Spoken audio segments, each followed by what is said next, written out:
Hello, I'm Pastor McKee with the Seventh-day Adventist Church, and we're very happy this week to bring to you a very special program about a very special man.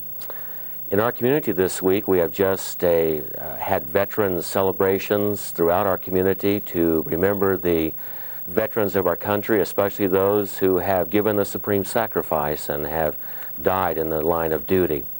And as a part of that celebration, the Seventh-day Adventist Church has brought in Desmond Doss. Desmond Doss is a winner of the Congressional Medal of Honor. But he won this as a non-combatant, which makes him probably the most unlikeliest of heroes. Here in our community throughout this past week, Desmond Doss has been a part of different celebrations and activities down at the courthouse and out in the Veterans Park, the Rose Garden. And he spoke at the university, and also he has spoken at our church. And we're very blessed to have him. And today we want to give to our community a very special understanding of his life. And so we want to begin our program, our telecast, by sharing with you the story that was given over NBC as a national television broadcast. So to begin...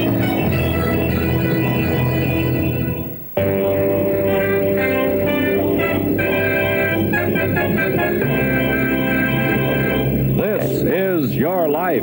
And now, here he is, Mr. This Is Your Life himself, Ralph Edward.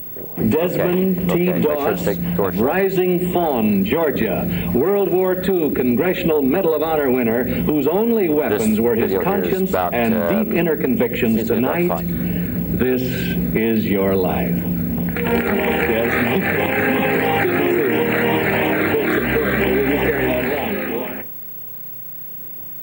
Desmond Doss is a Seventh-day Adventist.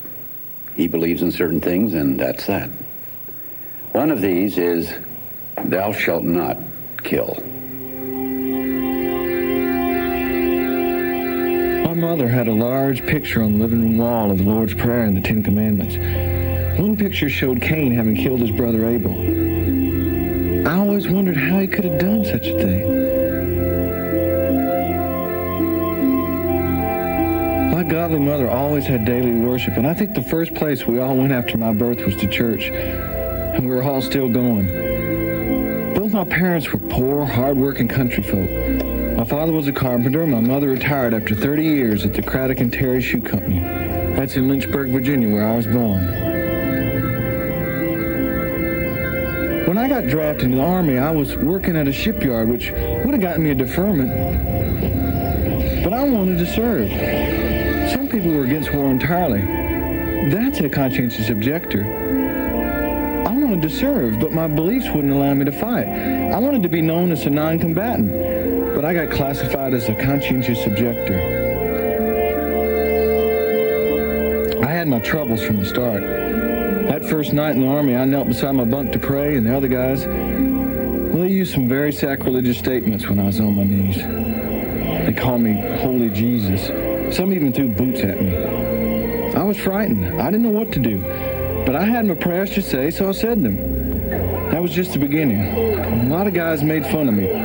When I refused to fire or even touch a rifle or a pistol or even a bayonet, it caused a lot of problems. Twice, officers said they were going to discharge me because I wouldn't fight. I wasn't refusing to go into combat. I just wasn't going to kill anyone. Doss joined my outfit in April of '43. When I found out that he wouldn't carry a weapon, well, I felt that I didn't want him in my company.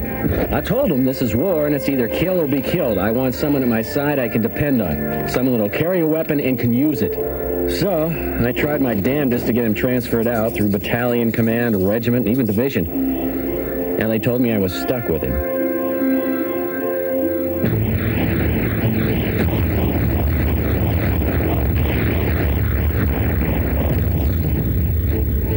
Our first action was on Guam. I was told to stay back and wait for someone to call for a medic. But I knew men felt better if there was a medic close by.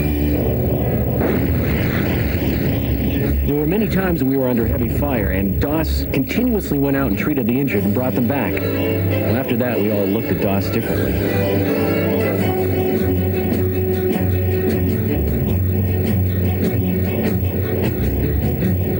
Guam, we went to Leyte.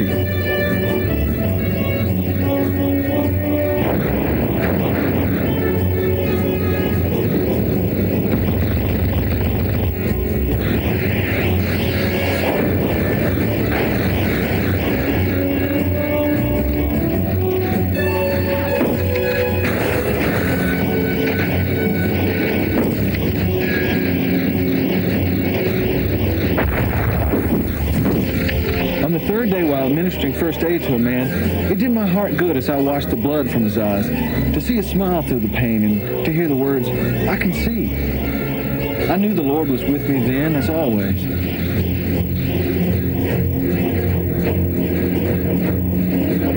We landed on the island of Okinawa.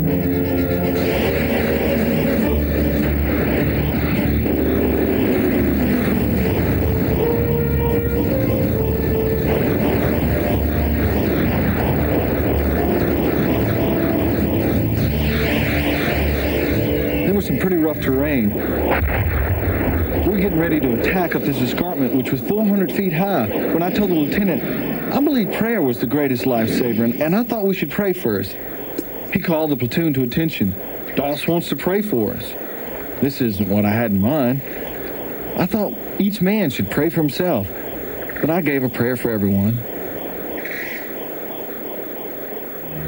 The escarpment, it had a plateau, and we had to climb cargo nets up a sheer cliff just to get to the top of it.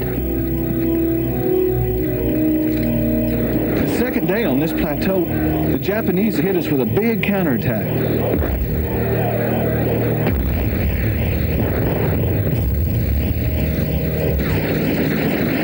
There was dead and wounded everywhere.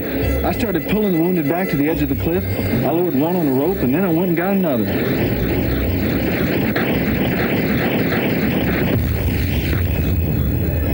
We got kicked off the plateau and withdrew, leaving our wounded up on top. Doss was the only one up there moving. I kept carrying the wounded to the edge of the escarpment and lowering them on ropes. They tried to credit me with saving 100 of my men. I said it was impossible. I told them I didn't know how many. All I knew was that I was busy. Well, the official record states that Doss saved 75 men that day, and he wasn't done yet. He continued to save lives day and night. He was absolutely fearless, unbelievable. We got hit by artillery. I was wounded along with 4 others. Doss crawled to me and treated my lung wound, bandaged my knee, and dragged me to safety. The man I tried to have kicked out of the Army ended up being the most courageous person I've ever known and saved my life.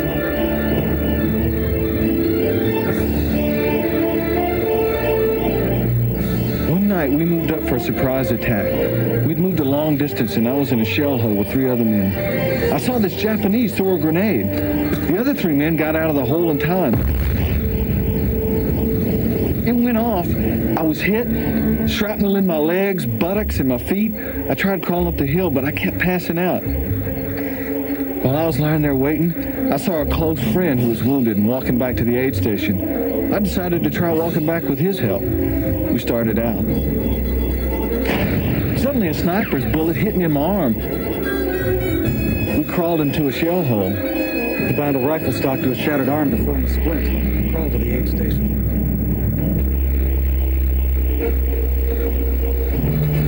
On my way back to the hospital ship Mercy, I realized I'd lost my little pocket Bible my wife had given me when we were married, and which I'd made daily use of until I was wounded. I asked the ambulance driver, "Please get word back to my men to try and find my Bible." When the word got out, everybody was looking for it. If Doss wanted his Bible back, he was going to get it. So it got found.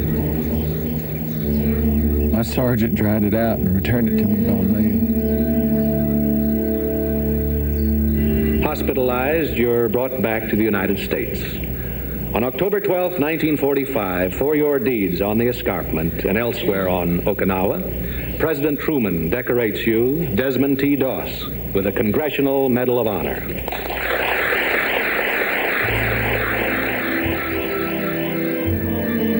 I thought I'd be nervous when my time came, but President Truman put me at perfect ease when he quickly stepped forward. We had no more than exchanged salutes when he took my hand and gave it a hearty shake like I was his best friend. He said, "You really deserve this." There's a tablet in bronze on Okinawa, Desmond Doss, a monument to your heroic deeds on the Maida Escarpment. There's a symbolic monument to you in the name of the camp of your denomination in Michigan, where young men who train for medical service are there. Camp Desmond T. Doss.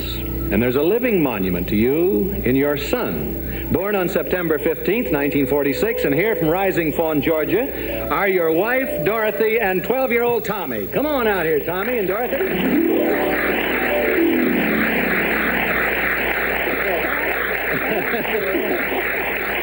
Well, you know, the Lord's been very good. It's been these 48 years. And you said I'm good.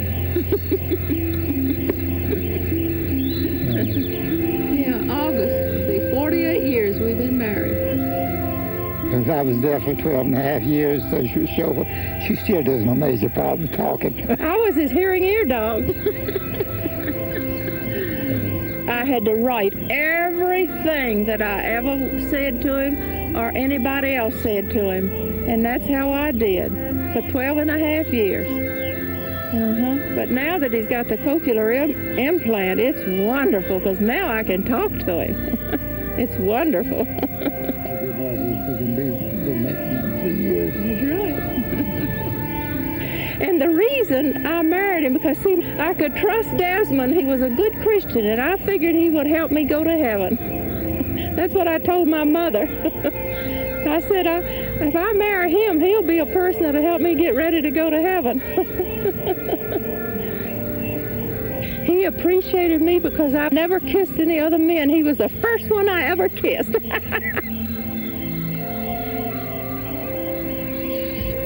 You know, something very interesting happened in 1969 when he went with the Freedoms Foundation to Vietnam on a goodwill tour, and then he flew over to Okinawa, and he went up on top. A doctor took him up on the escarpment, and he saw a lot of Japanese tourists. And he said, I sure was glad I could tell him I didn't kill any of them. Well, it was. Yeah. It makes you feel very small to think that these men would recommend me for the Medal of Honor. Because the real heroes are still over there. And to think that my men thought that much of them, they wanted to recommend for my nation's highest award, makes you feel very humble. I don't consider myself a hero, and I'll tell you the reason why. It's love. My service was service of love.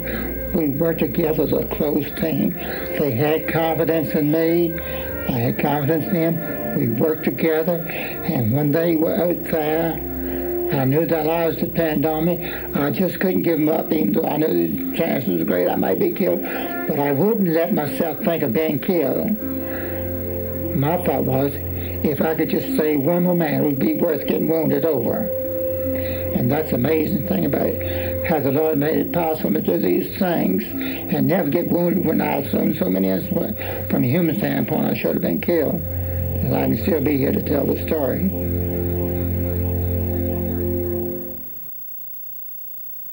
The question arises today, are there any heroes left? And what is a hero? Is a hero someone who kills a lot of enemy, or is a hero someone that does a very important act to save lives? We're very privileged here in our community to have Desmond and Frances Doss with us as we talk about his life as a true hero in World War II, as a non-combatant who won a Congressional Medal of Honor. Desmond, have you always been a Christian? Yes. I think the first place my mother took any of us 3 children to church, and we're still going. And she always set a godly example before us 3 children. She didn't ask us to do anything, but she didn't set the right example before us. So I can never say too much in behalf of my godly mother. Well, Desmond, what principles are there that guide you as a Christian that would cause you to be a non-combatant? What are the things in your life that would cause you to make that decision to not take life? Well, my father, when my dad was first married over 80 years ago, he bought the picture of the Ten Commandments. And I always looked at that picture of how Cain had killed his brother Abel. And I wondered, how in the world could a brother do such a thing? And it put such a heart in my life that I never wanted to take life of anyone. So as a result, when the time finally came for me to go into the service, I asked to get into the medical corps as a non-combatant, because we as Seventh-day Adventists are known as non-combatants. So, but when we went to the service, there is no such thing as non-combatants. Either you're objector or you're not. So in the classification in the military, you were classified as a conscientious objector. Right. But you didn't have a conscientiousness against the United States. You wanted to serve your country, but you wanted to serve your country as a non-combatant. Is that so? Well, let's say as the golden rule. Again, the thing is this about the Ten Commandments. First to God and to man, he says, on these two laws, on the whole law. And so I felt like that's the reason I received the Medal of Honor, because I lived the golden rule. I gave God first place. Now I'm happy to serve God and country, even though I could have been exempted in this war. So you could have stayed out of the military and not gone into the military. You were working at a shipyard at that time, just whenever World War II broke out. Tell us about that. Well, I have built at Fort Eustis, also the Hilton Village military housing, and then I went to the shipyard. And I was working there. I was working on the Indiana. And then there was a Hornet on the across from me while my two buddies, I raised two sons, were working as electricians. But when the call came from the drive for service, my boss offered me a deferment. And I told him, since when? He started telling Uncle Sam who served and who didn't. I felt like it was an honor to serve God and country. I had taken up first aid, and I was preparing to get into the medical corps. So, as a result, when I got into the service, I found out I was in the infantry in spite of my classifications. So you chose to go into the military as a non-combatant. You wanted to serve your country and be loyal to your country, but at the same time to be loyal to God. And so you made that conscious choice to not take any life. Well, now you went into the military as a medic, but instead of being put into the medics, you were put into the infantry. Tell us about that story. Tell us how was it that you went from there to being a medic? Tell us about your early experiences in the military. Well, it wasn't easy to, don't see, like in the Korean War and the Vietnam War, they had demonstrators. And I didn't want that classification. But when I went before the draft board, Elder R.F. Woods, my pastor, went with me. And so they explained to me the fact there's no such thing as a non-combatant in the Army. Either you are or you're not. So they explained to me, when you go in with that classification, it means you are going in with reservations.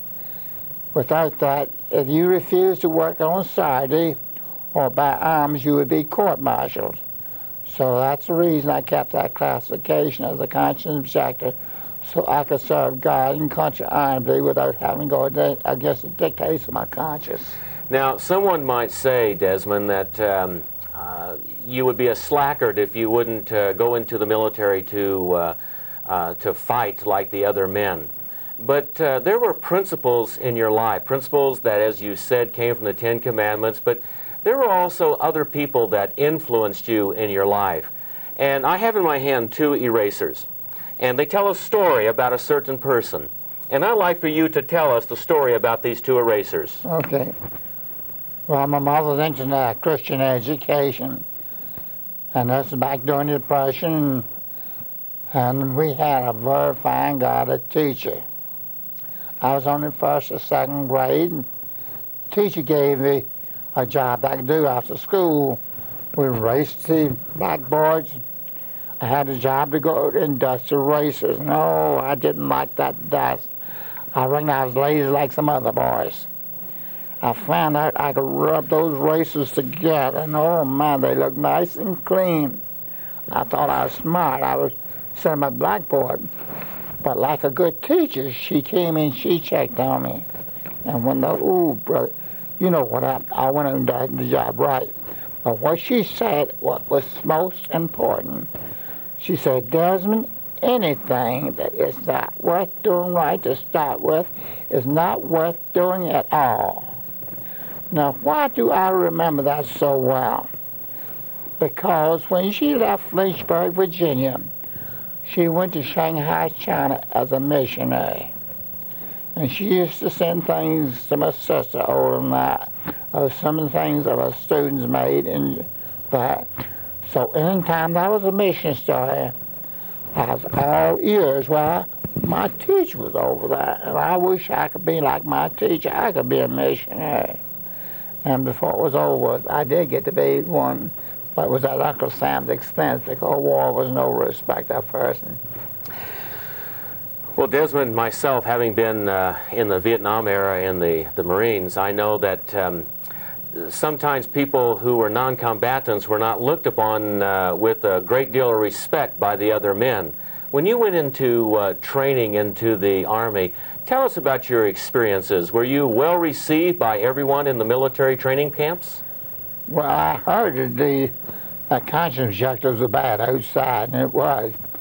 But when you get in the New York Division, when the fellow says you don't start living until after midnight, and some of them say they even believe in God, and they have a Conscientious Objector, they're all getting $21 a month, and no provision made for the families, and some of them married men with families.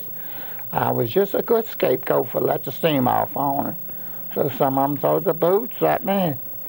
Some of them made sarcastic remarks I don't care to repeat because they're too sacrilegious. But then, with the blessings of the Lord, I got into the medical corps. Now, I thought I had it made now because I was not in the medics where I wanted to be. And my major was a Jew, and you know, they believe in keeping Saturday too. And I thought I had it made. I asked for a pastor to go to church. I said, you're in the Army now. He told me he was a Jew, he kept Saturday. I said, we're in the Army now. I have to work on Saturday, you got to do the same. I told him I still want to go to church. I've been going to church all my life, and I wanted to go. He said, I'll give you this week off, but don't you come back anymore. And I tell you, when I started coming back week after week, he got very angry. He ordered me, I wanted to know what time of church was over, and I told him. He said, as soon as at 2 o'clock, you be back here at this camp. I am not signing any more passes for you, not allowing anyone else sign one. Is that clear? I knew he meant every word. All I could say is, yes, sir. So I went to the church that Sabbath morning. I went heavy-hearted. And at the church, I made a request that the people remember me in their prayers, that I might be able to continue to meet on this Sabbath. God said to remember the Sabbath day to keep it holy. And I want to be with people that believe in keeping all of God's 10 Commandments. Well, I went back to the aid station as I had been ordered. The major wasn't in. So another sergeant was a Jew, a very good friend of mine. He says, Doss, go up to the chapel.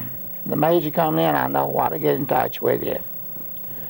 I went up to the chapel, had a real nice talk with the chaplain called Stanley. I told him what had happened, what he said. So he says, Doss, I don't know what I can do to help you.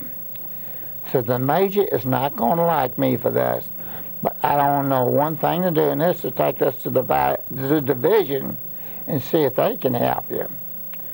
He took the matter to the division and got a major, orders from the division that I was to have my Sabbath house when in camp and when possible. Now, that means this next week I go to see the major again. When I went to the aid station to pick up a pass, the sergeant said he couldn't give me a pass, so the major's not in. I said, Sergeant, it was a division order. I see you make out a pass, I'll go see the major. I said, where is the major? Oh, he's out in the field giving calisthenics. That is something I never known the majors do before. We used had the calisthenics just outside of the aid station. And usually one of the other lieutenants and non-coms did it. And I think the major moved it on purpose. So sure enough, I went out in the field and I found them. They were resting where they'd been taking some calisthenics. So I double time and I run up and I gave my hand salute, hand this piece of paper. He took it, he read around the collar, he signed that pass in front of all those men he declared he would never sign. I can tell you, this is no way to make your commander like you. So I saluted him again and thanked him, and on the way I went. I got to church on time. Let me ask you another question here, Desmond. Was there a time whenever anyone threw anything at you because you were a non-combatant? Yeah, but they what? Did they throw anything at you? Oh, they throw the shoes and some of that, but it wasn't quite as bad as some of them make it sound. But the thing is this, well, I could say I was a misfit. You were a misfit. Because of the classification. They did not understand I stand as a non-combatant. So we are not conscientious objectors, we are conscientious cooperators. Conscientious cooperators, that's right, a very good statement. We believed in serving the country the same as anyone else. The only difference was our first allegiance to God and country. And as long as they didn't ask us to do something contrary to that saith the Lord, as according to my religious conviction, we went along very fine. Desmond, the men in your unit then, they didn't seem to respect you because at that point, early in the military, because you refused to bear arms, but also they felt that you were getting a lot of liberty, more than they were. Tell us some more about your experiences of getting more time off than the other men. Well, when you think of it, sometimes you can't hardly blame them. But the thing is this, I've been getting my Sabbaths off when the others, then we find up going to Arizona, into the desert, out in no man's land. While they hadn't had rain for a couple of years, the desert dried up, and they had a place like that where they had some water, and that's where our tent was. The temperature was well over 100 degrees, no shade, and in fact it was so bad we're losing so many men, we had to stay in our tents for shade by day and did our maneuvers by night because we were losing so many men. But now, I was still wanting to go to church. And I insisted because don't you see it was the division order, I was supposed to have a Sabbath off. There happened to be a passenger train that goes through the desert. The only air-conditioned thing I think in the desert. And I was getting to ride that train every week to go into Buckeye, Arizona, while my wife was working for Dr. Ward, and we went to church. So now I wanted to go to church. Now, I was going every week. These other fellows only getting a pass every second or third week. Now, I was getting a pass every week. Man, this is getting too much for the major. They says Doss is getting more passes than the general. And this doesn't look too good for the major, so he decided to give me a Section 8. I was just getting too strict. A Section 8. Now, what is a Section 8? I was just off the rocker. You were off the rocker. Section 8 is a discharge from the military for being insane or crazy. Is that what you're saying? So, when I was called before the board, I asked them why trying to give me a Section 8. I said, check my company records. I think I have the least men on sick call in the battalion. We have no comeback on your work. You're just too strict on your Sabbath. We're going to give you the rest of the Sabbath off. I told him, sir, I cannot accept a Section 8 off of my religion. I'd be a very poor Christian to do so. So when I refused, he was still stuck with me. And I knew this report was going to Washington. I had that class of 180, and not all that. Even with that division order, he still refused to give me some Sabbath off, and I reminded the board of the fact. Well, he told me because I disobeyed the order, if he ever had a chance at me, he was going to court-martial me. I said, sir, I'll never give you that half a chance. He never got to have a chance, so this was his next chance. Well, Desmond, let's talk about Hawaii. Now, Hawaii was kind of the last staging area for your men before they went into battle in the South Pacific. Did a commander ever try to get rid of you there in Hawaii? Oh, yeah. Now, that's the sort of interesting thing. The doctor, my battalion doctor, asked me if I mind going for some tests. And they never did call on me because I was so strict. Well, see what happened. They had to arm all of the medics. A Geneva Cross was our death warrant because the Japanese were caught to kill the medics because it broke down the morale of the men, but to wound as many infantry as possible, and so doing knocked from 7 to 12 men of action. And so Major Cooney knew about this, and he decided they need to weed me out because I wouldn't touch a rifle. And so now I happened to be one Sabbath, I went to church. After church, the doctor invited us to his home in Hawaii and had dinner with him. After we went back to camp to where he was, to the hospital, which wasn't too far from our camp. And who comes in but Dr. Grossignana, assistant surgeon. He came to see the doctor, the head psychologist of the island. And of all people, here I was with a corporal eating with the head psychologist, the doctor. The lady asked me, who in the world do you know? Every time we tried on you with 2 jumps ahead of the army. I told him the Lord. But thing is that again, those wrenches in the cogs to where Major Cooney or Captain Byrne convinced him of the fact that he could depend on me.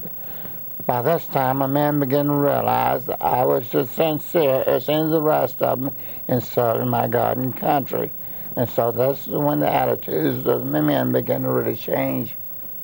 So God had really watched over your life up to that point, and God had taken care of you, allowed you to have time off to attend church. He allowed you the ability to stay true to your faith and to walk with a clear conscience with God and also in service to your country, because as your teacher had taught you, if the job is worth doing well, then do it. I mean, do it well. Don't try to soft pedal it or not do it. So you did a good job. Tell us now about your first combat experience. Tell us about the first time you went into combat, because heroism is put under fire. at this point. So tell us about your first combat experience. Well, it was on Guam. And, well, one thing, they had a way of getting jobs done. We were supposed to take certain roads that the Japanese had. The tanks had to break our trails through the jungles. And then here it is, we were supposed to move out. They gave us 3 days ration of K rations. There's nothing more than that until you get the roads through so the trucks can get through. Well, we were leading the tanks to try to take this position, but we couldn't do it. So now the tanks were taking the lead, and the Japanese actually jumped on those tanks and tried to break in to where the tanks had to shoot the Japanese off each other's tank. That morning, one of the tanks hit a mine and blew the track off. They disarmed the thing so the Japanese couldn't have anything. That evening, here we were, right back where we started the night before. So then we had to try another position. By this time, I was sick. I had diarrhea and I needed more medical supplies. I went to the aid station to get some more supplies. When I came back, my men had been moved out. Now, National Cavalry wanted me with my men, and I wanted to be with my men. There was a lieutenant, I can almost say it. He told me, you go back and tell Cavalry, there's no way you cannot get to them. You're just a dead duck up here. They've already gone through the woods, and you can't. No way you can get with them. So I went back and I told him what happened. He was unhappy with the situation. So was I. So I had to spend the night there. But I had a very uneasy feeling something was going to happen that night, and it did. I began to fall in the shells. I spent the night in prayer, praying for my men. Next morning, the sergeant and the lieutenant came in wounded. They told me that I went back with them. They were minor wounds. And that's when I saw the most wounded men I ever seen or killed. But of that group, I only lost one man. Wow. So that was my first initiation to actual combat and seeing the results of war. But your men developed a respect for you because you were willing to place yourself right up front, right with them in combat. And another thing, they say, booby traps, beware. Don't bother any for a marking pin. One of my buddies, we were going on a trail, he saw a marking pin, he picked it up, it was loaded. It blew him up. He was still sitting there when running, jumping, and getting to him, and the other man got blown up with him. And so when they says, beware of these things, you better believe it, because I've seen the results of it. Well, tell us about Leyte. You had your next experience on Leyte. Well, I had a lot of them there. And, well, I'll tell you about my two buddies. Both of them was Catholics. And we were very close buddies. When things came due on Saturday, they took care of it for me. Anything on Sunday, I took care of it for them. So you can see we were good friends. It all went well. Even to our wives. When one of us sent for the wife in the States, the other two did the same thing. Now, here we were there, going cross country trying to knock out Japanese resistance. And one of my buddies asked, did you know Glenn was wounded? I told him no. I asked why. He said, they told me. I went to where he was, I want to get to him, but there was two men, and I couldn't take care of two men by myself, and was up on the hills in the open field, out with a sagebrush, just a little sagebrush. I listened. Finally, I found another good friend, Shachter, a Jewish fellow that believe in predestination. He believed that God intended for every man go a certain way, and nothing you can do to keep from it. He went with me. I got to the fellow that was shot that Glenn tried to get to. This fellow was shot in the head, blood run down his face and eyes. He was laying there groaning, calling for medic. I took my water from a canteen, washed the blood out of his eyes. When his eyes came open, man, his whole face just lit up. And if I hadn't got anything more of the water than that smile he gave, that smile of gratitude, I'd have been well repaid. But then I made a mistake then. I called over and shocked and I asked how bad Glenn was. He's bad, come over. Now the Japanese knew what both of us were. And the Japanese opened machine gun fire, or rapid fire. Shuckter jumped up and started running. I say, hit the ground, Dad. He did. And he did a good job because I thought they'd got him. I went over in some way he got missed. Then went over to take care of Glenn. And he may receive another several slugs through his body. I took care of him the best I could. I don't know if he ever recognized me or not. But he was unconscious. I rolled him over onto his poncho. And we literally dragged this poncho with him on it, and he was heavy. And the lower spots could, inch by inch, trying to keep from being seen by the Japanese while we would be shot. In fact, we even had to drag him out over 2 dead Japanese bodies, trying to take the lower spots with in terrain we could.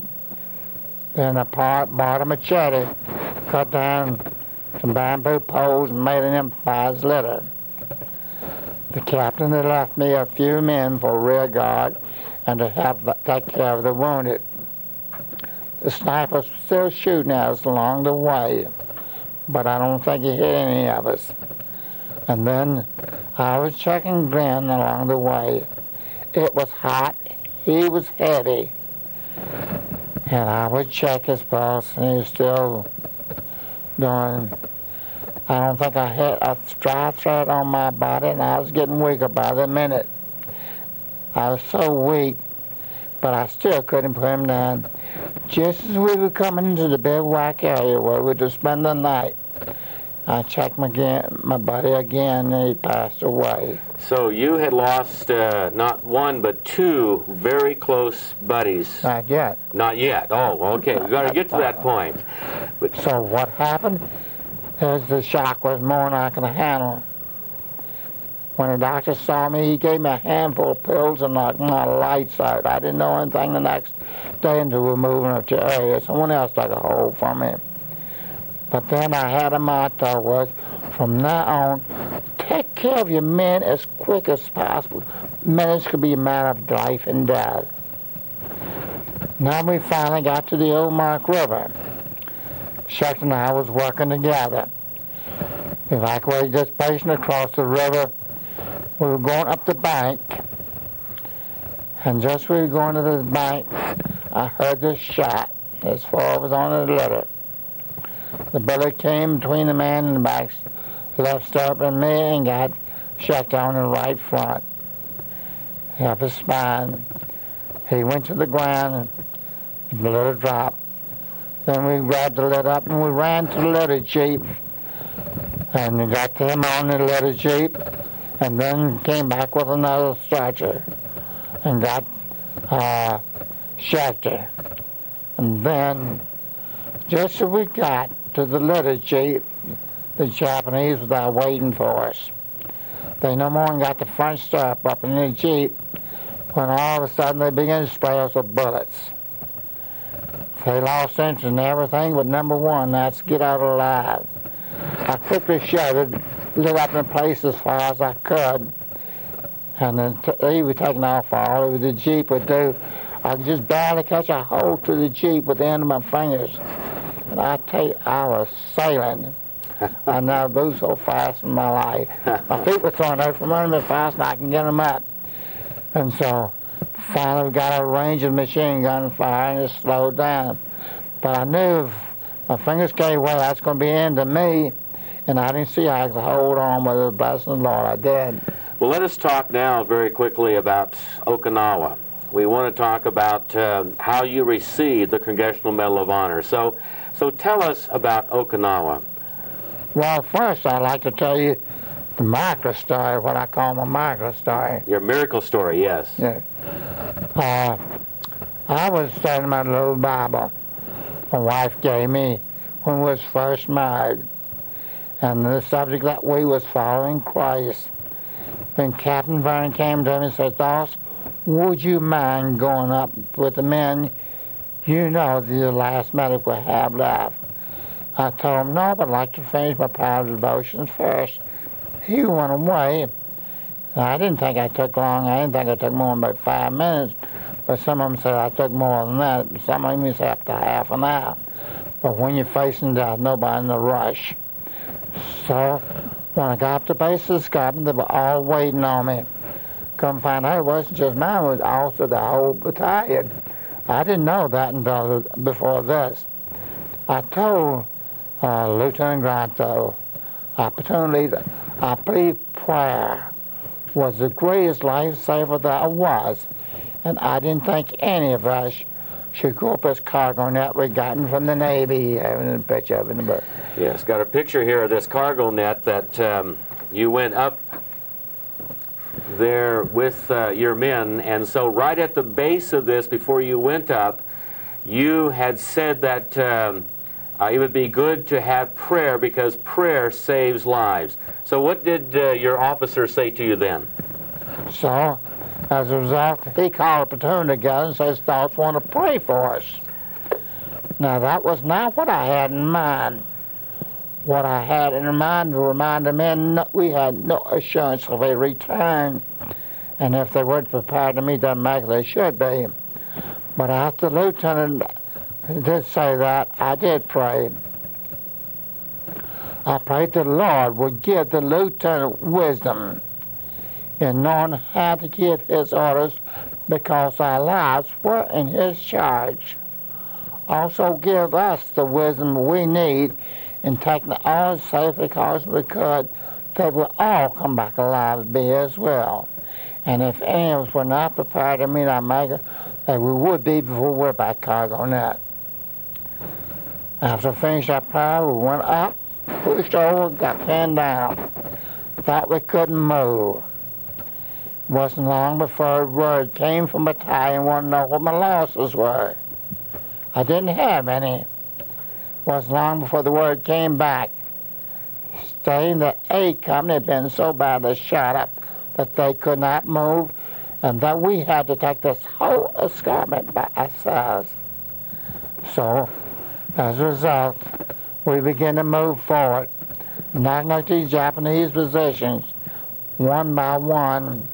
And the most unbelievable part of it is this. We were able to knock out 8 or 9 of these Japanese positions, contact the A Company, and after we contacted the A Company, believe it or not, God had answered that prayer. He performed a miracle. I hadn't lost a single man. Only one fellow, I understand, was hit with a rock. So it became known that prayer did work for you, and they sent a crew up there to take a picture of this miracle story because you had prayed and not lost one man in your unit at that time. Yes, in fact, they want to know how in the world it was done. And how would you like for the word to go back to the division, back to the states, due to Doss's prayer? The men recognized us. So the men began to recognize you as a man of prayer, a man that they could rely upon, a man that they could trust. But now there was another time that you were on top of the escarpment. You were on top and your men were there, and you were being hit very badly, and the call came to retreat. And so all the able-bodied men went back down the net. Tell us what happened at that point. What did you do? Well, after the explosion, what looked peaceful the day before, happened to be trenches they threw back to the concealment. They came out of these trenches from both sides, and they came for us. It seemed to be as many of them as was of us, if not more. We had orders to withdraw. And as a result, we all couldn't get down at the same time, and a number of men was wounded. And I just could not leave my men. A number was married men with families, and they knew I would not let them down. If there went away possible, I'd take care of them, I would. I could not let them down. I did not feel like I should value my life above their life. I just kept praying, Lord, help me get one more. I didn't feel like I was going to be killed, but I felt like if I could just save one more man, it'd be worth getting wounded over. And that's the amazing thing. I got every man off, and I was wounded on top. Now, I was wounded 4 times before it's over with, but up here where the explosions and the bullets coming so close, I could practically feel it.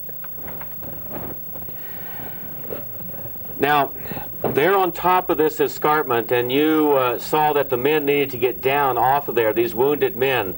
The military record shows that there were 75 men that you lowered down off this escarpment. But you used a rope to do this with, because the stretcher that you lowered the first man down on, you saw him starting to fall off, and so you decided there had to be a better way. And the Lord kind of impresses things into our minds, the things we've learned in the past, and there was a very special knot that you learned, and you were able to tie to help lower those men down. Could you show us that knot? It was very important. A knot time was very important, even in the Army. And the lieutenant in charge thought I was pretty good a knot tying, and he used me to help train some of the others. But I remember I used to have a little trouble with tying the bowline knot. Both ends of ropes were in use, so I just doubled my rope and made my sand, end up in tying the bowline knot. End up with a double loop instead of one, just leave it. So as a result, I had 2 loops instead of one. Now, after I got the skill of that first letter, that's not. I never seen or heard of before. Came to mind. So as a result, I tied the first knot came to my mind, and so I tied myself a bowline knot. Now, should I use this on myself or you? Or? I'll be able to be if they can get a picture of this, we'll show how this is done. So as a result, I had to get these men off. So I had a double loop, so I have 1 loop for each leg.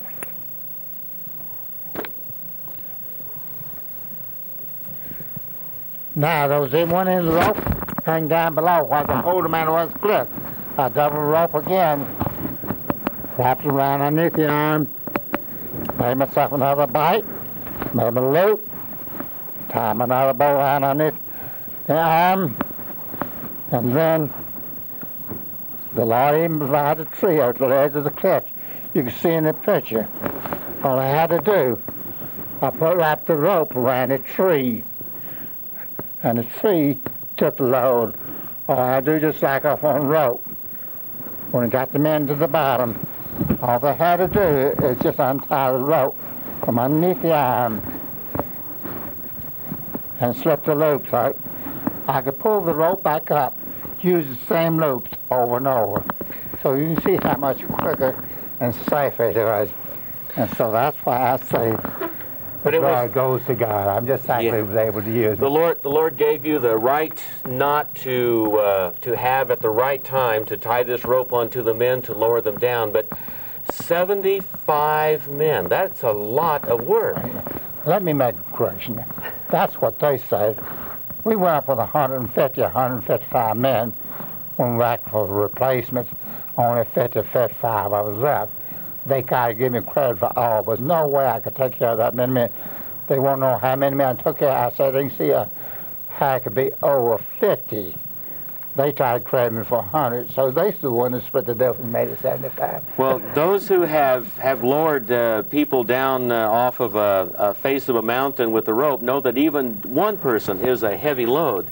And to do 75, one after another, was quite an impressive feat. And the Lord must have given you special strength to do that, because you didn't have to just lower them down. You had to go get them and then bring them to the cliff and then lower them down. So you did a kind of a triple duty there of running and getting them, ministering to their medical needs, getting them over to the cliff face, and then lowering them down one at a time.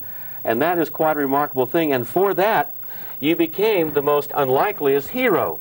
And there in Washington, D.C., the President of the United States gave you, for that, the Congressional Medal of Honor, to which you are wearing here this morning.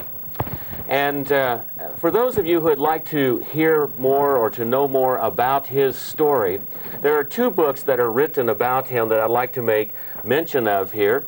One is entitled The Unlikeliest Hero. And this was an original book that was written back a number of years ago by an author who wrote the memoirs of several other individuals. But recently, Frances, Desmond's wife, has written this book, Desmond Doss, In God's Care. And if you would like to know more information about this, you can contact the Dosses, give their address, or to contact us at the Seventh-day Adventist Church, and we'll be glad to assist you in how you can get some more information about Desmond Doss as the most unlikeliest hero. It is most impressive that you have received our nation's highest award for bravery, but you never took a life. Now, once again, a few years later, or a number of years later, you were back at Okinawa. You were there as kind of a segment to look at World War II and some of the events that took place, and you were invited back there. And as you stood there and talked to the people, what did you say to them about being able to talk with them and having gone to war against them? What did you tell them? Well, naturally, you always try to say that you received the medal for saving life and not taking life. You know, the people say, well, they're not fit to live. To me, if the person's not fit to live, they're not fit to die either, and we don't want to send any soul to destruction. God gave life, and it wasn't for me to take. So as a result, I feel like the medical corps is the most rewarding. You can't always win, but one of my greatest enjoyments when we had a reunion is one of the fellows that was blown up in the Titus intestines, and I didn't think he'd possibly live. And when that reunion fell, I never expected to live to see the aid station. I have proof you took care of me. And you don't imagine how good it is, something like it makes you feel. That's wonderful. That's wonderful.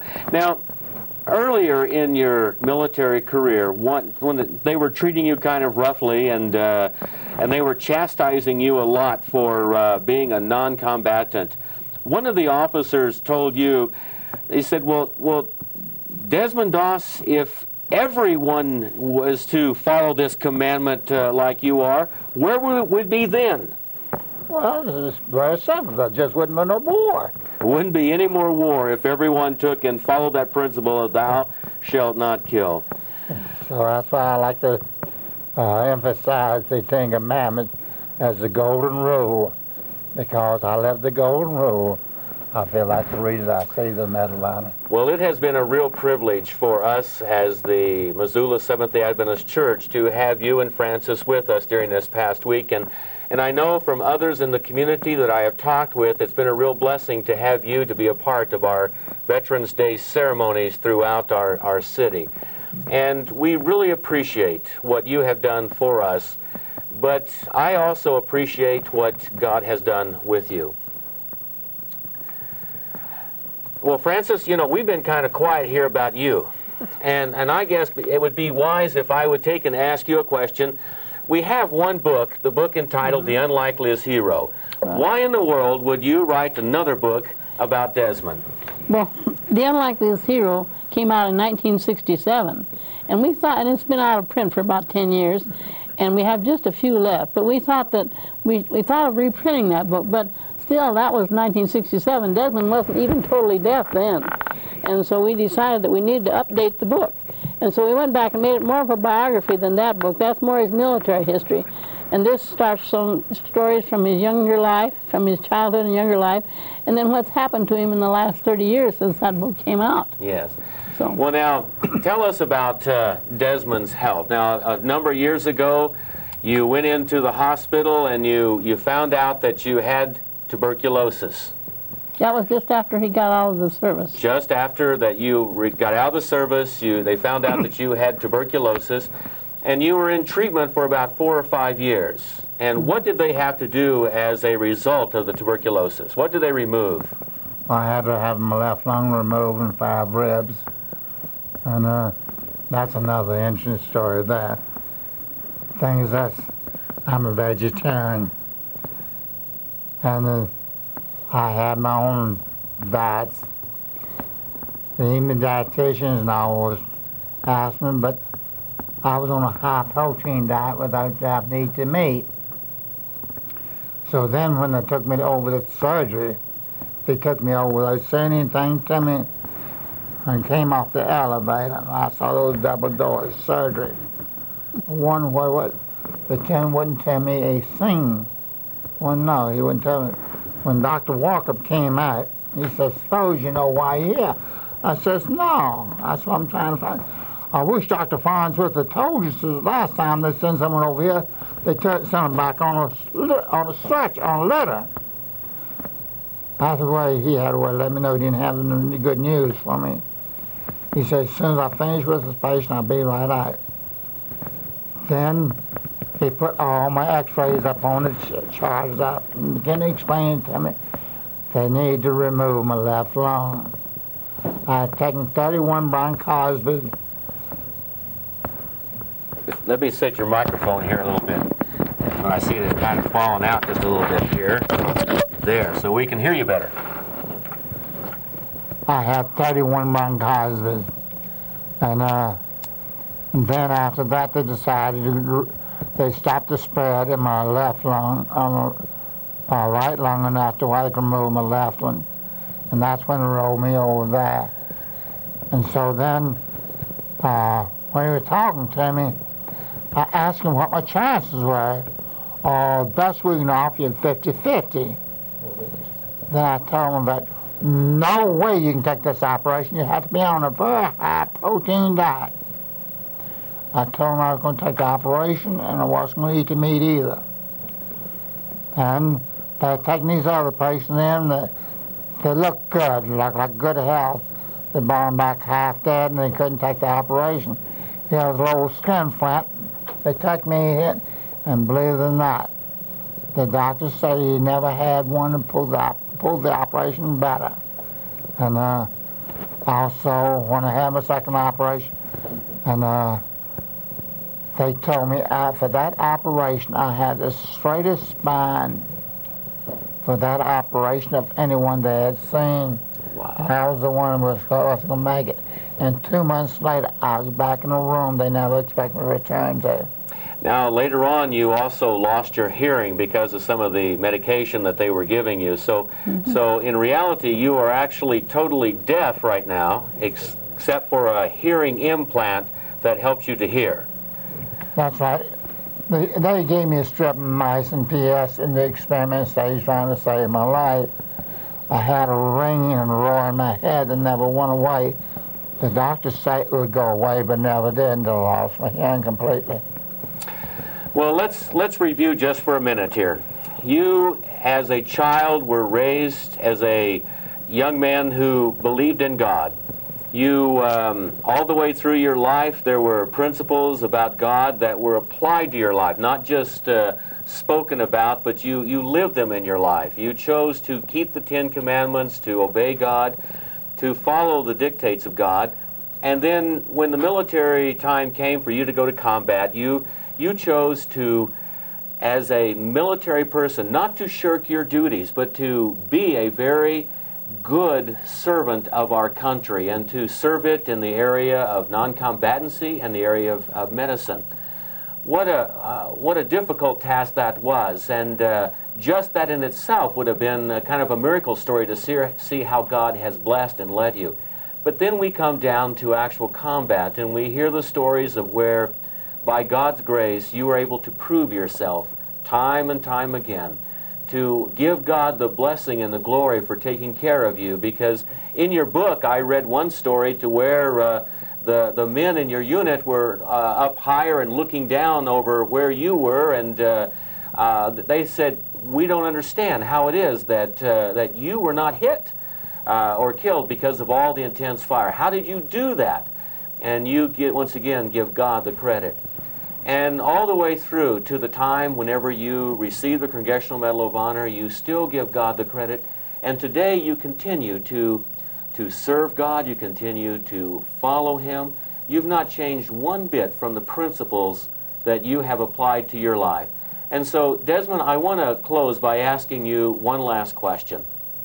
Today, what would you recommend to young men today, young women today? How should they lead their life? How should they live their life today during this time of turmoil that we have in our world today? What would you give a recommendation to them to do? Well, let me put it a little different. That's the reason this book is because I want to try to be a help and encouragement to have. They can see God is no respecter of person. What He's done for me, He will do for them too. And so my object is this: give God first place. I like to go to Proverbs 3, 5, and 6. Trust in the Lord with all thine heart, and lean not unto thy own understanding. In all thy ways acknowledge Him, and He will direct our path. Thank you very much, Desmond, and we certainly want to remember God and to give Him the credit for everything. And I want to give a special thank you to all who are viewing our program today. We hope that it's been an inspiration and a blessing to you. And if you have any further questions that you would like to make contact with us, please feel free to. Our local Seventh-day Adventist Church is at 800 South Avenue. Thank you very much, and God bless you.